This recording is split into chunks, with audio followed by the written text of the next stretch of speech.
Messieurs, dames, bonjour et bienvenue pour un nouveau résumé d'animé. Aujourd'hui, nous attaquons une œuvre que j'aime beaucoup. Voilà, je lis le manga, j'ai acheté la série en Blu-ray et un film arrive bientôt, la suite de la série arrive bientôt. Et bien sûr, aujourd'hui, on parle de Miss Kobayashi, Dragon Maid. Et ça va être très cool, les deux saisons de la série animée. Alors, je tiens à préciser une chose, parce que ça m'évitera d'y revenir lorsqu'on parlera de la saison 2. Je ne parlerai pas de l'OAV qui se passe après la saison 2.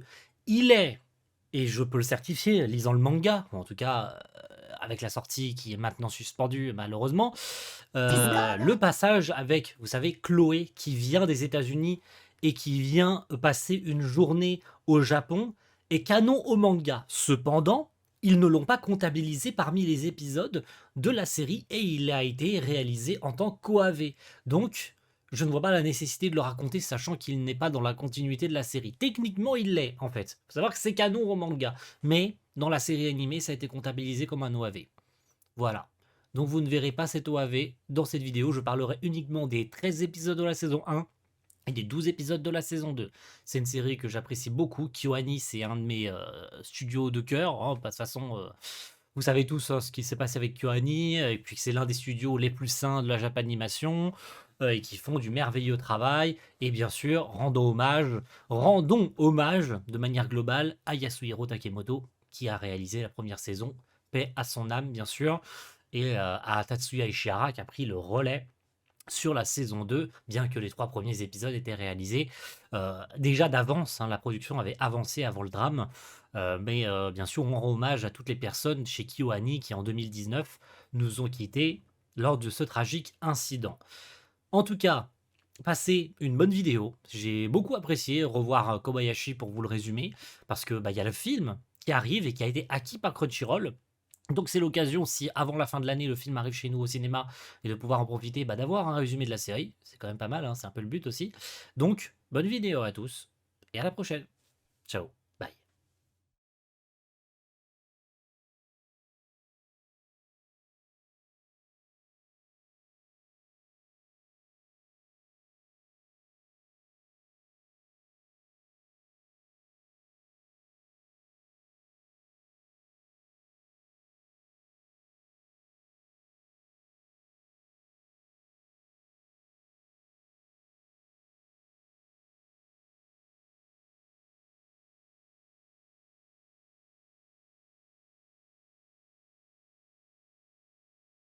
Kobayashi, une jeune femme employée de bureau, se réveille avec une énorme gueule de bois. Se préparant à aller au travail, elle ouvre la porte pour partir, quand devant son nez se trouve une énorme tête d'un monstre de toutes sortes de mythologie, un dragon. Celui-ci ne fait rien mis à part se transformer et prendre l'apparence d'une jeune fille blonde et habillée en soubrette, du nom de Thor. Ne sachant que dire, Thor se présente en la remerciant pour hier soir et pour avoir tenu sa promesse d'être venu la voir pour devenir sa domestique. Kobayashi, croyant qu'il s'agit d'un rêve ou d'un canular, fait quand même entrer la soubrette pour avoir plus d'informations et se remémorer sa beuverie de la veille. Se rappelant les événements, elle en vient à revenir sur sa parole et refuse que Thor ne reste auprès d'elle. La voyant partir et comprenant qu'elle va être en retard au travail, elle accepte que Thor la prenne sur son dos et que par la suite, elle ne mette en place les règles fondamentales des soubrettes.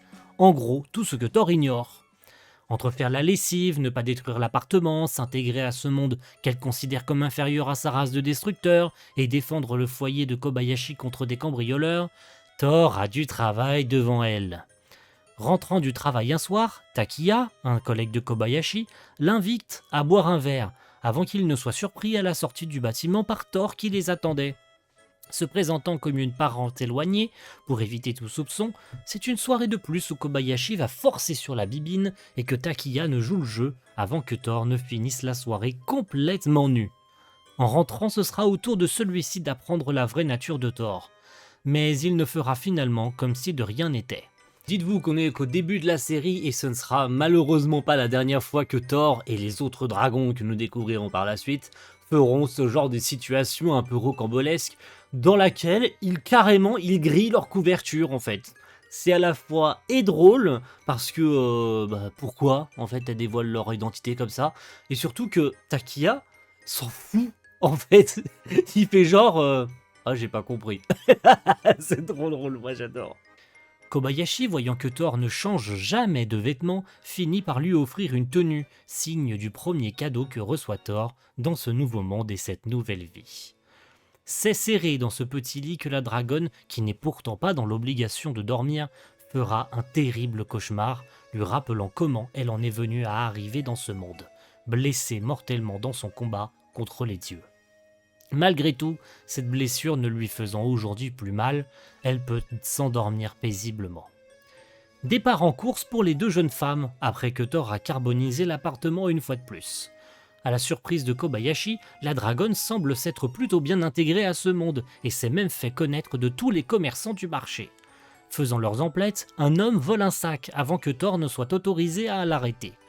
Après coup, et ayant fait quelque chose de surhumain, la jeune femme a peur d'en avoir trop fait et d'être dévisagée par tout le monde. Kobayashi, prêt à intervenir, est surpris par les gens qui félicitent Thor sans avoir fait attention à ce qui venait d'arriver. C'est ce que je vous disais par rapport à Takia. Les gens n'ont l'air d'en avoir rien à foutre en fait de ce genre de situation. Genre ils ont pas vu ou ils ont pas fait attention ou je sais pas, ils s'en foutent, c'est normal, tu vois, qu'un dragon ou qu'une jeune femme fasse un truc aussi surhumain, genre elle court à 5000 km/h pour arrêter un voleur, c'est normal. Tout le monde s'en fout. On est comme dans Sakamoto Days. Il y a des gens qui se tirent dessus dans la rue ou dans des bâtiments, les gens s'en foutent. C'est génial, cette déconnexion que les gens ont par rapport à cet univers. Moi, j'adore. Les jours passent et quelqu'un sonne à la porte. Une petite fille, ne se présentant même pas, demande à Kobayashi de lui rendre sa maîtresse Thor, comprenant qu'il s'agit, elle aussi, d'un dragon. On apprend rapidement qu'elle s'appelle Kana Kamui et qu'elle est en partie seulement venue retrouver Thor qui avait disparu. Mais la vraie raison est que, constamment espiègle, la jeune dragonne s'est fait bannir en ayant perdu toute son énergie et ne peut plus rentrer.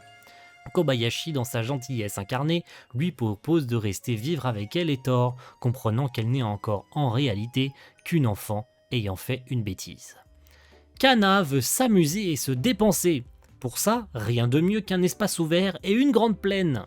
Kobayashi, pensant se reposer tranquillement, assiste à un combat stratosphérique entre les deux créatures, avant de les arrêter et de leur demander de se comporter en humain et de jouer à son niveau.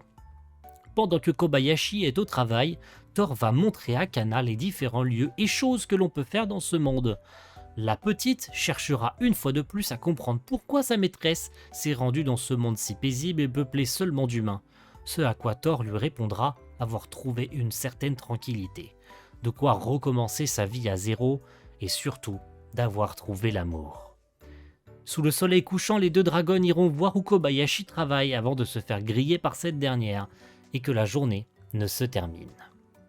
Vivant maintenant à 3, Kobayashi doit trouver un appartement plus grand, et ces choses faites assez rapidement. Mettant ses affaires en carton, Thor retrouve dans une boîte une belle robe de soubrette de l'époque victorienne, que la dragonne va porter et être plutôt jolie dedans. Présentation de leur nouveau lieu de vie, et que maintenant Kana et Thor ont une chambre pour elle. C'est une nouvelle belle journée qui commence, où Kobayashi, pour remercier Thor de l'avoir lavé la veille, lui rend l'appareil sur le toit du bâtiment.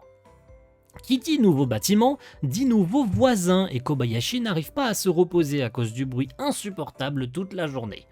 Thor va donc aller à la rencontre des autres locataires, dont l'une fait de la cuisine, l'un de la musique et l'autre de la gravure sur bois. Après avoir gentiment demandé de faire moins de bruit, que plus tard une bagarre entre voisins éclate, et Kobayashi s'interpose pour que chacun puisse effectuer son activité à des heures raisonnables et trouver un terrain d'entente. De retour à la maison après une bonne journée de travail, Thor demande l'autorisation d'inviter des amis dragons venant de l'autre monde et convia alors ses amis Fafnir et Coatl des clans de la destruction et des observateurs.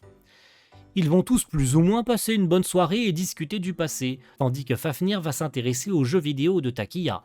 Normal quoi. Voyant des enfants par la fenêtre, Kana a envie d'aller à l'école. C'est donc parti pour l'achat de fournitures scolaires. Kana comprendra au fil des achats que les enfants du Japon doivent être tous habillés pareil, avoir des sacs, des chaussures ou encore un chapeau assorti pour une sorte d'unité sociale et éviter toute discrimination. J'aime beaucoup que la série, en dehors de son côté marrant, mignon, avec ses personnages hauts en couleur et ses dragons et cette destruction, parle justement de cette partie sociale, que ce soit au Japon, parce que c'est quand même un fait que les Japonais doivent se fondre dans la masse et être tous pareils, surtout les enfants à l'école, hein. Même chapeau, même cartable, même trousse, même stylo, pour éviter qu'il y ait des moqueries à l'école. Et que les dragons, en fait, soient pareils. Il faut qu'ils se fondent dans la masse, il faut qu'ils se comportent comme n'importe qui pour éviter qu'il y ait ce regard braqué sur eux. Même si, pour Thor et pour les autres, ça va être compliqué hein, de s'intégrer sans être remarqué. Hein. Mais j'aime beaucoup que la série, même si c'est qu'un bref instant, ne s'attarde sur ce petit point-là. Fière de son nouveau cartable présenté à Kobayashi, elle va s'endormir avec hâte de rencontrer ses camarades. Le lendemain, c'est la rentrée des classes. Surveillée par Thor, la petite Kana s'intègre facilement et devient rapidement la coqueluche de la classe, aussi forte en physique qu'en mental. C'est plus tard qu'elle est prise en grippe par la jeune Saikawa, jalouse de la petite nouvelle. Kana va jouer le jeu pour avoir sa sympathie et pleurer pour avoir un bonbon et finir sa première journée sur cette note. Rentré à la maison, c'est au dîner que Kobayashi, pour fêter sa rentrée, lui offrit le porte-clés qu'elle avait vu. Koatel et Fafnir sont invités à nouveau par Thor, et c'est quand Kana rentre que la situation bascule. En rentrant de l'école avec Saikawa, dans un parc, elles sont frôlées de près par un ballon d'un groupe de garçons jouant à la balle aux prisonniers. Saikawa et sa fierté refuseront les excuses du garçon, pourtant sincère, pour le provoquer en duel. Ne refusant jamais un affrontement, Kana, Thor, Koatel et Fafnir vont leur mettre une pâtée rapide et efficace, avant que le duel ne tourne en affrontement entre eux et qu'ils ne détruisent le parc entier. Nouvelle journée dans la vie de Thor qui veut se rapprocher encore plus des humains et comprendre Kobayashi. C'est pourquoi elle profitera de l'occasion pour se rendre invisible et voir comment fonctionne son travail au bureau. Voyant qu'elle est constamment harcelée par son chef, elle fera profil bas tout en foutant la honte à l'homme devant tous les employés. La nuit tombée et prête à rentrer, Thor se fera griller, ce qui ne dérangera pas plus que ça Kobayashi, contente que Thor veuille s'intéresser à sa vie barbante. Rentrant de ses courses, Thor croise Fafnir en ville et comprend que ce dernier compte rester dans ce monde, mais doit se faire discret. Thor va donc l'aider à trouver un logement, tandis que le dragon, avide de destruction, ne se demande pourquoi quelqu'un comme elle vit ici entouré de ces faibles humains, et qu'elle se voile la face en pensant rester toute sa vie avec Kobayashi. Arrivés à l'agence, ils sont recalés très logiquement sans argent, et en dernière solution, Thor présente Fafnir à Takiya, sachant que Faf aime bien les jeux vidéo. Le jeune homme, ne refusant pas de compagnie, accepte de l'héberger. Voyant à la télé un tour d'illusionnisme incroyable, le coup de la cuillère, Thor et Kana se persuadent de devoir effectuer un entraînement herculéen afin d'y arriver. Elles aussi, mais échoueront lamentablement. Kobayashi, ne comprenant pas cet acharnement, se montrera malgré tout pédagogue et leur montrera l'astuce. C'est devant un tour de magie à la télé que Thor fera un truc de dingue, disparaissant en un clin d'œil, se retrouvant dans la boîte du magicien, devant la stupeur de tous. Saikawa invite Kana chez elle et en profite pour présenter sa sœur Georgie qui se comporte tout comme Thor en soubrette. Pendant leur discussion passionnée, Kana et Saikawa vont jouer ensemble toute l'après-midi, montrant aux spectateurs que la jeune Riko ressent plus que de l'amitié pour Kana. C'est sans dire ouf que c'est déjà le moment de partir et Saikawa est laissée sur le carreau. Koatel, tout comme Fafnir, a décidé, elle aussi, de rester dans ce monde et vit chez une famille de sorciers dont le jeune fils Shota effectuait un rituel pour invoquer un démon et Koatel en a profité pour avoir un logement. Pourtant, un problème se pose. La demi-déesse a beau expliquer à chaque fois à Shota qu'elle n'est pas un démon, le jeune homme refuse de la croire à cause de ses manières, de ses mains baladeuses, de son comportement et surtout de son corps plus que tendancieux. De son côté, Fafnir, vivant maintenant avec Takiya, semble se montrer plus gentil de jour en jour avec le jeune homme, se montrant tout aussi intentionné envers le dragon. Jusqu'au moment où, sous la pluie, Kobayashi croisa les deux rentrant d'un magasin de goodies. C'est l'été, donc direction la plage, et d'office Koatel et son maillot trop osé sont éjectés.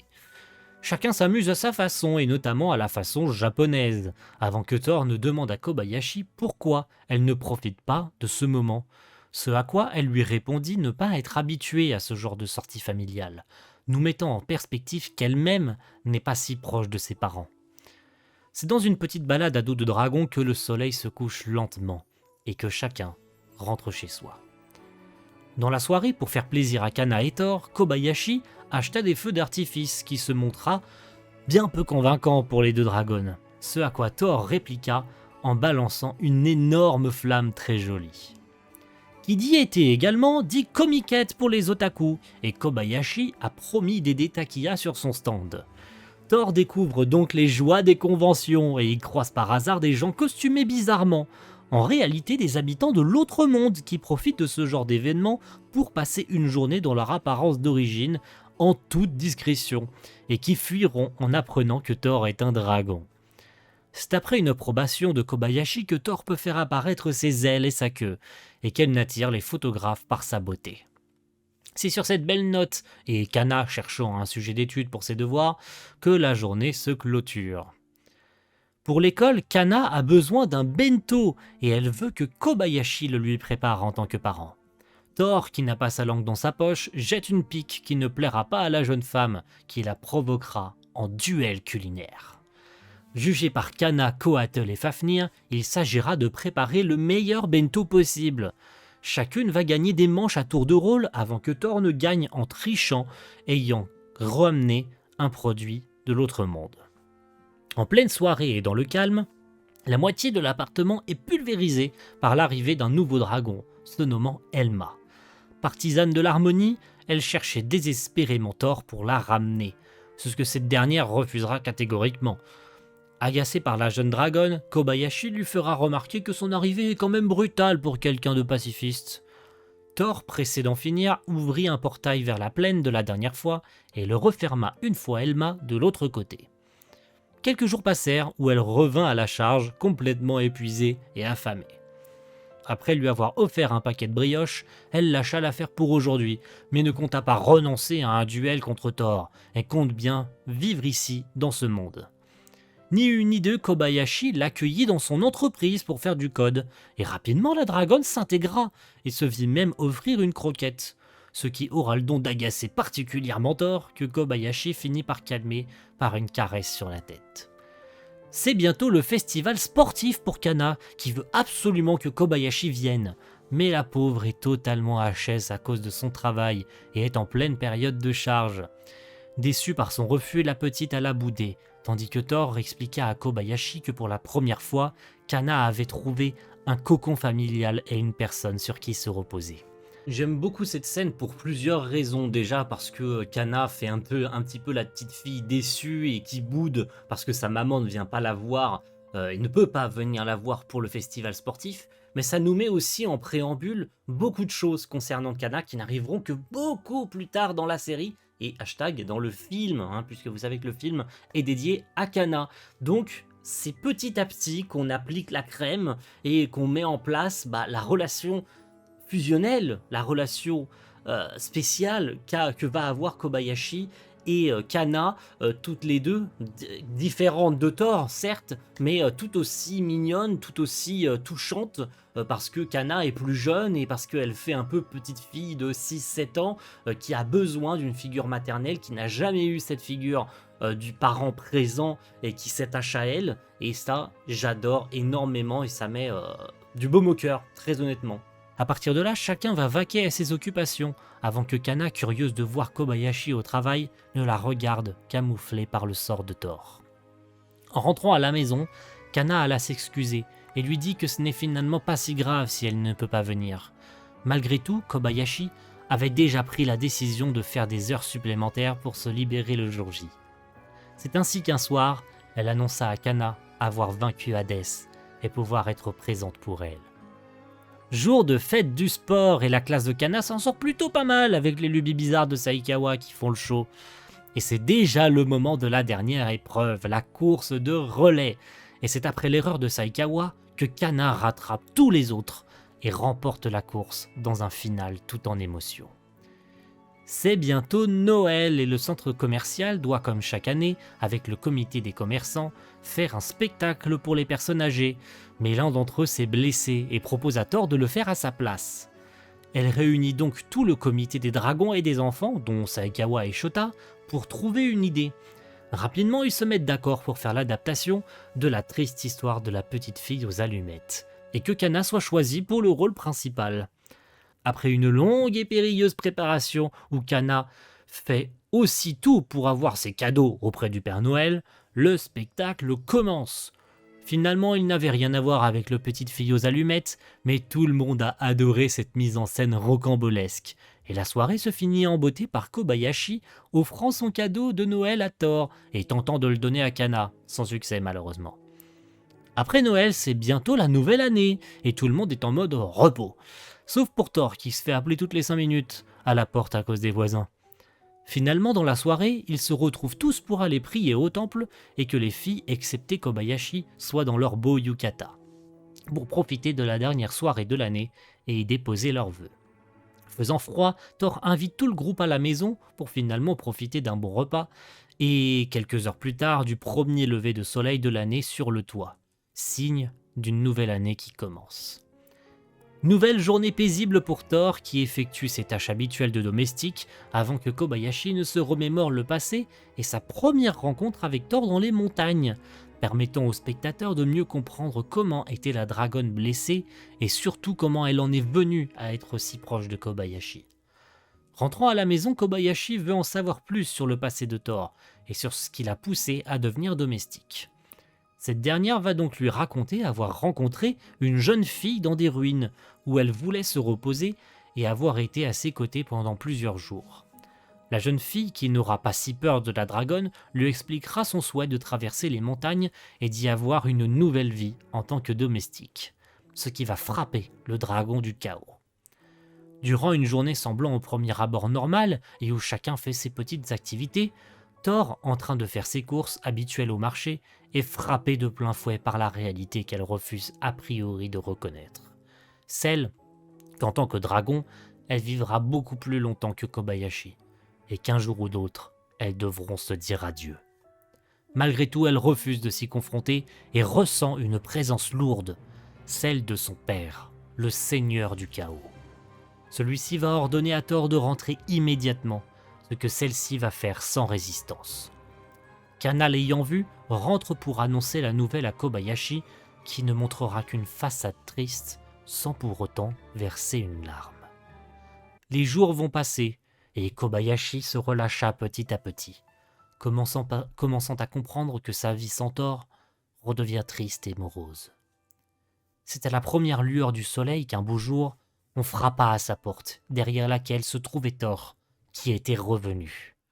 Mais il n'a pas fallu longtemps à son père pour revenir la chercher. Kobayashi, tentant de s'interposer, se fit remettre à sa place Hideko, mais malgré tout, tenu tête au seigneur du chaos, et refusa que Thor s'en aille, lui disant en face qu'elle lui appartient, c'est sa domestique. Thor, prête à tout pour protéger celle qu'elle aime, est même prête à affronter son propre père en combat à mort. Mais ils sont rapidement rattrapés par Kobayashi et Kana qui arrivent à faire entendre raison aux deux dragons du chaos et à ce que celui-ci ne rebrousse chemin. C'est donc une nouvelle journée qui s'annonce, où la petite troupe va partir en train et rendre visite aux parents de Kobayashi.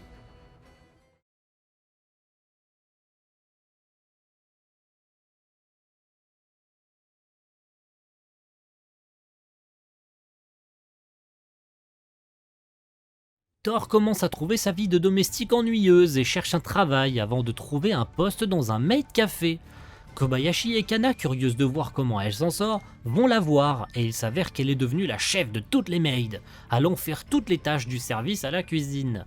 Voulant montrer ses talents, elle fit une bonne omelette au riz à Kobayashi et Kana avant de vouloir démissionner, ne voulant servir que sa maîtresse. Un matin, aux infos, ils découvrirent qu'un pan de la montagne sur laquelle ils s'étaient rencontrés a été pulvérisé. Logiquement, c'est auprès des autres dragons que la question fut posée, mais ce ne fut ni Coatl absente, ni Fafnir étrangement, et ni finalement Enma non plus qui ont causé cela, avant que la coupable ne se présente. Il s'agit d'Ilulu, un autre dragon du chaos, venu ici pour tout détruire et s'en prendre à Thor. Après un combat acharné où Thor ne peut pas se donner à 100% de peur de détruire la ville entière, Kobayashi arrive à convaincre Elma de mettre en place une barrière, ce qui lui permettra d'en finir avec Ilulu qui disparaîtra dans un portail. Voulant s'excuser de son excès de colère qui aurait pu détruire toute la ville, Kobayashi sous le soleil couchant lui caressa la tête en signe de tendresse avant de rentrer à la maison. Dans la soirée, Ilulu se montrera à nouveau face à Kobayashi, cherchant à comprendre comment une humaine peut vivre avec un dragon, refusant même ses avances, n'ayant pas compris qu'elle était une femme. C'est dans le train, cherchant à lui faire comprendre gentiment que tous les humains ne sont pas si méchants et que vivre avec un dragon n'est pas si compliqué, que Kobayashi s'endort, avant de se réveiller avec une sensation étrange dans l'autre jambe. Et oui, Ilulu l'a changé en garçon. Maintenant transformé, Kobayashi commence à se comporter étrangement à la vue de Thor sortant tout droit de la douche. Et bizarrement, à partir de là, elle va chercher à éviter tout contact avec elle et Kana le temps que le sort se dissipe. Très rapidement, cela se finit avant que Thor ne détecte que quelque chose cloche. Rentrant du travail, Kobayashi va croiser Ilulu qu'elle n'avait pas revu depuis cette affaire, blessée et pourchassée par un soldat d'Elma. Voyant qu'elle a été sauvée, Ilulu ne comprend rien, elle qui a toujours été forcée de croire que les humains sont intrinsèquement mauvais, alors qu'en réalité elle a toujours voulu continuer de jouer avec eux. Ilulu, c'est un personnage qui, dès le départ, en fait, a été jugé par son physique, et je peux totalement le comprendre, c'est disproportionné, c'est n'importe quoi, mais dans le fond, c'est un très bon personnage, très touchant, c'est quelqu'un qui a été forcé de grandir malgré elle, qui a été forcé, qui a été lobotomisé d'une certaine manière à détester les humains, alors qu'en fait, elle aimait beaucoup jouer avec eux, et c'est cette enfance perdue que Kobayashi va tenter de lui rendre, de lui faire confiance, d'essayer d'attirer sa confiance plutôt, de l'envoûter d'une certaine manière, je reprends les mots d'Ilulu, mais c'est un personnage très mignon en fait dans le fond, et ce n'est que le début, parce que là on n'effleure que la surface en fait du personnage, vous en faites pas, on aura bien d'autres situations beaucoup plus tard dans la série, tout aussi touchantes que celle-ci. Le larbin revint à la charge avant de frapper Kobayashi, et que Thor ne débarque enfin pour régler la situation, et que la pauvre perde connaissance. À son réveil, elle trouva Ilulu en pleurs, accrochée à son lit, lui me demandant si elle peut être cajolée et envoûtée. Ce à quoi la jeune femme acquiesça. Tout comme Kana à ses débuts, Ilulu va devoir vivre dans cette société humaine et y respecter certaines règles que va lui expliquer Thor. Saikawa, venu jouer chez Kana, découvrit Ilulu, qui, après une proposition de venir jouer, refusa avant de partir. Koatl, qui était venu voir Thor, rendit visite à Ilulu, espérant comprendre pourquoi elle n'a pas voulu aller jouer avec les filles. Cette dernière lui expliqua ne pas pouvoir s'intégrer à cause de son passé. Mais elle sera poussée aux toilettes pour se confesser à Saikawa, qui n'aura pas une once d'hésitation à l'accepter en tant qu'amie, et que les filles ne jouent toutes ensemble. C'est quand Thor et Kobayashi rentrèrent qu'elles découvrirent la douceur de cette scène. Kobayashi, reluquant le costume de maid que porte Thor, se voit lui expliquer qu'au lycée, elle en a acheté une avant que sa famille lui dise qu'elle ne lui allait pas du tout. N'étant pas tombé dans l'oreille d'un dragon, Thor réunit un conseil de guerre avec cette fois-ci en tête de gondole Georgie, afin de confectionner une tenue de maid parfaite pour sa maîtresse. C'est après un tas de dessins sans queue ni tête que finalement elle a mis une tenue quasi équivalente à celle de Thor, qui lui alla super bien. Thor veut se trouver un passe-temps. Pour cela, elle rendit visite aux voisins de l'immeuble dans le but d'avoir des repères et de voir si quelque chose peut lui plaire. Ni la cuisine, ni le roc et ni la gravure sur bois ne lui donneront satisfaction, avec pourtant une parfaite maîtrise dans tous ces domaines. C'est en voyant un show à la télé qu'elle va péter un plomb et commencer à vouer un culte, telle une fan d'idol chantant les louanges de Kobayashi. Elma commence à se démarquer au travail et fait du très bon boulot. C'est pourquoi Kobayashi en profite pour lui refiler plein de dossiers. Comprenant que c'est la charge de travail qu'elle subit au quotidien, Elma veut se la jouer un peu et la provoque en duel. Résultat, cela profite à Takiya qui peut aller prendre un congé tranquille. Kobayashi ne captant pas pourquoi Elma tient tant à ce duel, ces derniers lui expliquent ne pas vouloir perdre face à une humaine et que c'est une question de fierté chez les dragons. Finalement, Kobayashi arrive à lui faire entendre raison en lui offrant un dessert. Le comité de quartier doit faire des rondes et Madame Sasakibe a peur de le faire toute seule. C'est donc Thor qui va venir en assistance n'ayant peur de rien. Rapidement, il croisera un groupe de délinquants que Thor va envoyer voler sans vergogne. Plus tard, elle croise Elma qui fera n'importe quoi en voulant l'aider, et elles découvriront que la personne rôdant dans le quartier et faisant peur aux habitants n'était autre que Fafnir qui répète une danse pour un événement avec Takia. Plus tard, les filles veulent aller au parc d'attractions où Kobayashi, qui n'y est jamais allé, fait mine de tout connaître. C'est une fois sur place que les petites, Saikawa, Ilulu et Kana, profiteront de la journée comme il se doit, pendant que Thor et Kobayashi feront les choses de leur côté. Se retrouvant au coucher du soleil, elles feront toutes un tour de grande roue avant de rentrer à la maison. On en apprend enfin plus sur le passé de Thor et sa relation avec Elma. De l'autre côté, le dragon de l'harmonie jouait le rôle d'une prêtresse chez les humains, avant que Thor ne l'approche, trouvant détestable sa façon de berner les humains en se jouant de leurs espoirs. Un jour, en ayant marre de cette mascarade, Thor détruisait toute la ville, et un combat féroce commença entre les deux dragons. C'est ce jour-là qu'elles se séparèrent et ne se revirent plus avant aujourd'hui. En vrai, moi je trouve ça hyper intéressant ce genre de moment-là dans le passé. J'aurais bien aimé qu'on en ait plus sur Kana aussi, mais peut-être qu'on en aura plus tard, hein, je spoilerai pas. Mais Elma et Thor, franchement, c'est super cool parce que c'est vrai que c'est teasé plus ou moins dans l'opening et un peu plus tôt dans la saison. On sait qu'ils ont une relation un peu particulière, elles se chamaillent tout le temps, elles se gueulent dessus, elles peuvent pas se voir, elles sont comme chien et chat d'une certaine manière, mais c'est un peu de l'amour vache aussi, et on comprend maintenant tout de suite, dans ce flashback, et on en apprendra encore plus tard après, pourquoi en fait elles se comportent de cette manière l'une envers l'autre. Bon, parce qu'elles sont d'un clan différent, ok, mais je trouve ça trop intéressant. Vraiment, qu'on y est plongé en plein dedans comme ça, moi j'adore ce genre de moment-là. On n'est plus que sur les humains, mais on se concentre aussi sur l'autre monde. Ça c'est trop bien. Il faut qu'il y ait cette harmonie, t'as capté, entre les deux, et de temps en temps ça fait pas de mal d'en avoir. Ilulu ne fait rien de ses journées, ce qui commence à agacer fortement Thor. En l'emmenant avec elle pour voir si elle ne pourrait pas trouver un travail et contribuer au foyer de Kobayashi, les deux font le tour du marché avant de finalement arriver dans une boutique de bonbons où la pauvre gérante blessée au pied cherchait justement quelqu'un pour prendre la relève. Ilulu se porte candidate et la gérante, connaissant Thor, lui fait une fleur et la prend pour le poste, où elle sera aidée par son petit-fils Taketo de temps en temps si elle a besoin de conseils. Le collégien arrive à la boutique et découvre la jeune dragonne à son poste, la testant pour voir si elle mérite d'être là, étant tout aussi impressionné par la taille de ces énormes sacs à flammes. Résultat, la journée se finit très bien et Ilulu, aimant beaucoup les enfants, fit de l'excellent travail. Shota en a marre de se faire mener du bout du nez par Coatl et veut absolument trouver son point faible pour l'assouvir comme un vrai familier.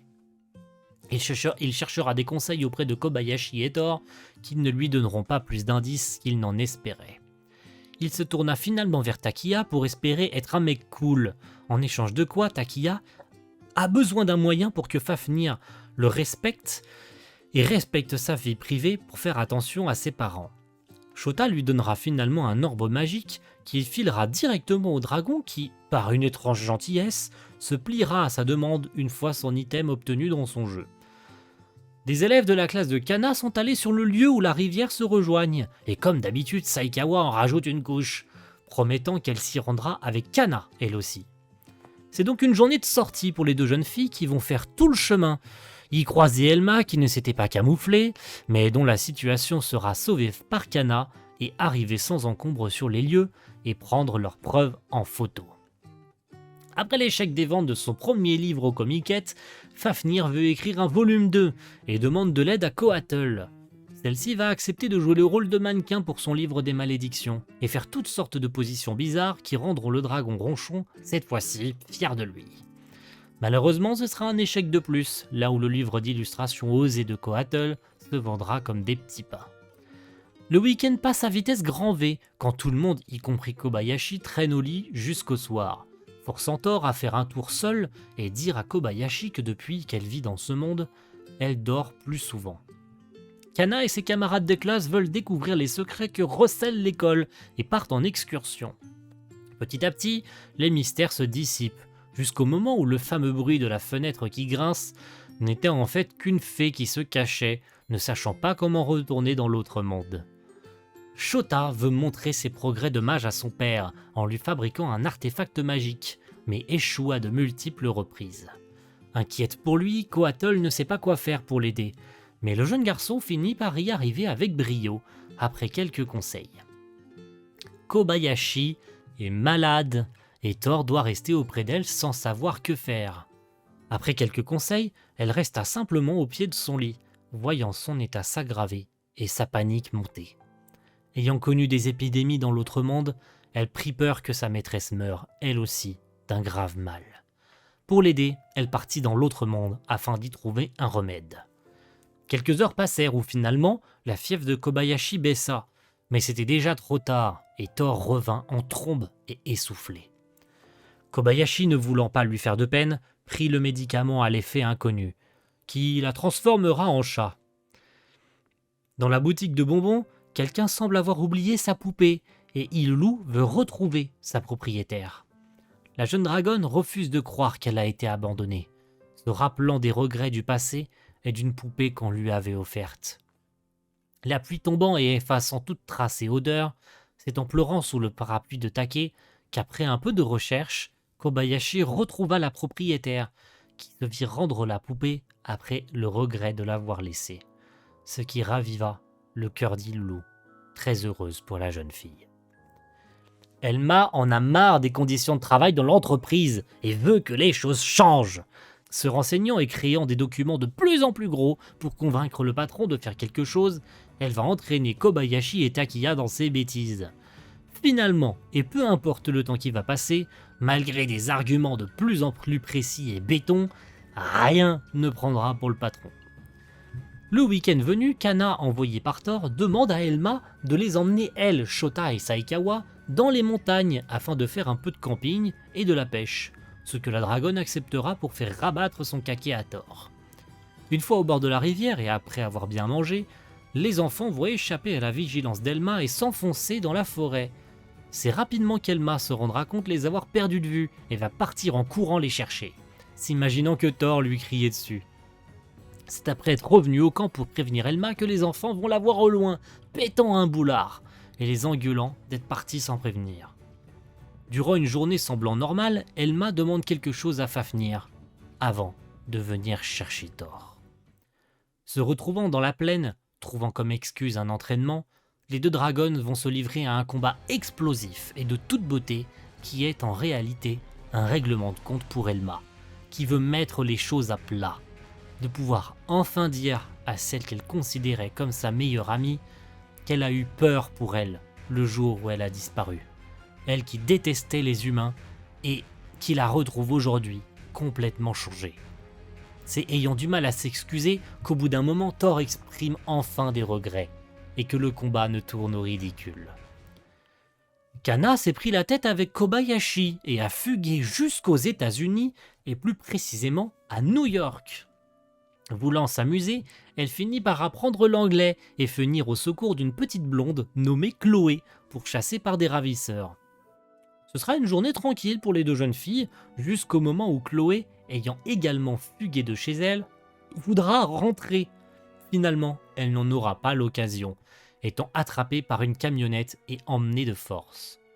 Kana en colère partira à sa rescousse et fera fuir leur groupe de rustlers. Je vous avais dit quoi? Kana, elle se transforme tranquille en ville. Elle fait tomber des éclairs, un dragon géant blanc avec un beau pelage blanc comme ça en plein milieu de Manhattan. Personne n'a fait le lien, personne est venu, personne... Les gens, en fait, il y a des dragons dans ce monde, alors que littéralement, c'est anormal. Alors, il y a des magiciens. J'entends, ok, hein, je veux dire, les parents de Shota et Shota lui-même sont des sorciers. Donc, à la limite, il y a quand même un peu de magie dans ce monde, mais ils sont quand même assez cachés. Là, c'est YOLO.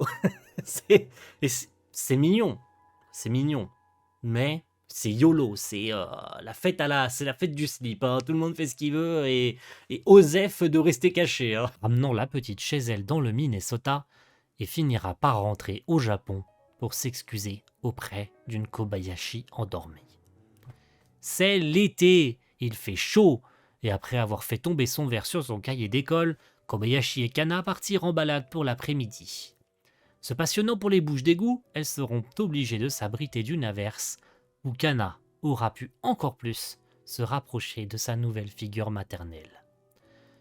Kobayashi a mal au dos et Thor se prend trop la tête en voulant faire des choses XXL, pensant faire plaisir, alors que cela a l'effet inverse.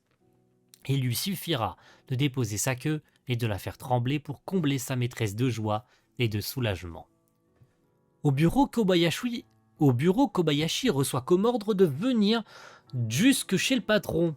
Pensant avoir fait quelque chose de mal, sans comprendre quoi, elle débarque dans la pièce, y voyant son chef, également le papa de Shota, mais surtout le seigneur du chaos qui fait son retour, le papa de Thor.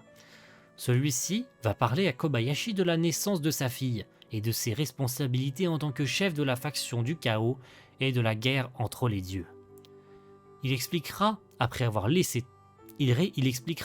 laissé Thor choisir sa voie sans l'influencer, qu'en grandissant, elle fasse le tour du monde et voit d'autres choses que la guerre. Mais il n'en dira pas plus et laissera le dernier mot à sa fille si elle souhaite parler de son passé, avant de se retourner et de prévenir une fois de plus Kobayashi que sa relation avec sa fille, il ne l'approuvera jamais. Rentré à la maison, Kobayashi demanda sans forcer à Thor si elle souhaitait parler de son passé, et la dragonne accepta non sans appréhension. Ayant vu beaucoup de choses de ses propres yeux, de sa première rencontre avec Kana à ses discussions avec les autres dragons, Thor finit par faire le choix de faire cavalier seul et d'aller combattre les dieux de sa propre volonté, ce qui mènera à son exil dans ce monde et sa rencontre avec Kobayashi. Qui dit été dit festival et tout le monde se donna rendez-vous en yukata. C'est après avoir retrouvé Thor qui bossait sur le stand d'omelette au riz que Kobayashi l'a pris à part pour passer un moment à deux. Touché par cette attention, Thor renouvellera son vœu de rester à ses côtés jusqu'à la fin de ses jours, l'aimant plus que tout. Thor organisa une grande fête sous des cerisiers artificiels créés à base de chair de dragon, où sous ce beau paysage faisant plus printemps qu'été, un tournoi de bras de fer a lieu et qui sera gagné par Thor après un rude match face à Koatl, qui aura été lâchement abandonné par un Shota corrompu. Pour finir en beauté et sans prévenir personne, Thor déclara vouloir rester uni à jamais à Kobayashi et de franchir une nouvelle ligne, celle du mariage. C'est à nouveau ce paysage merveilleux que tout ce petit monde partit en courant pour rattraper les deux jeunes femmes, pleines de joie et profitant à fond de l'instant présent.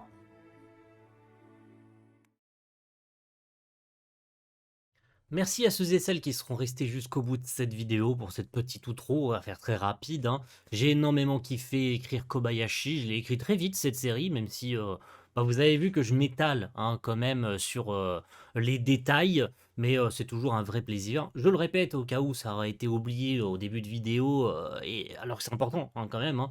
Le film qui fait suite à la deuxième saison de Miss Kobayashi, qui va donc adapter l'arc de Kana, voilà, sans trop rentrer dans plus de détails, a été acquis par Crunchyroll au 19 juin 2025. On ne sait pas quand est-ce que ça sort au cinéma, en tout cas, il n'y a pas de date au moment où j'enregistre ces lignes, mais si jamais il y a une date, ça sera probablement en description, en commentaire épinglé également, parce que je mettrai peut-être les deux au cas où, hein, mais ce sera peut-être plus commentaire épinglé, parce que ça devrait sortir d'ici les mois à venir. Ça sera peut-être pas dans plusieurs salles, hein, ce sera pas une diffusion mondiale, parce que l'intérêt, je pense que c'est de le diffuser à moyen terme ou à court terme pour le pouvoir sortir rapidement sur la plateforme, mais ça va être quand même un vrai plaisir d'aller le voir au cinéma parce que c'est un arc que j'aime beaucoup. D'ailleurs, on n'a toujours pas la suite en manga, puisque c'est l'un des derniers arcs qu'on ait eu en manga avant que celui-ci s'arrête, hein, à cause de Noévé, bien sûr, hein, qui n'a pas repris la publication de tous ces mangas depuis, mais en tout cas, c'est un arc que j'aime beaucoup, et j'espère que si le film passe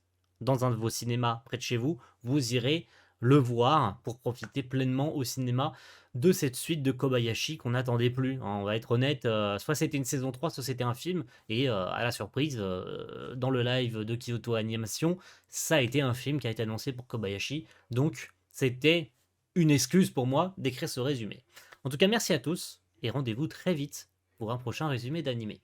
A plus tout le monde, ciao, bye.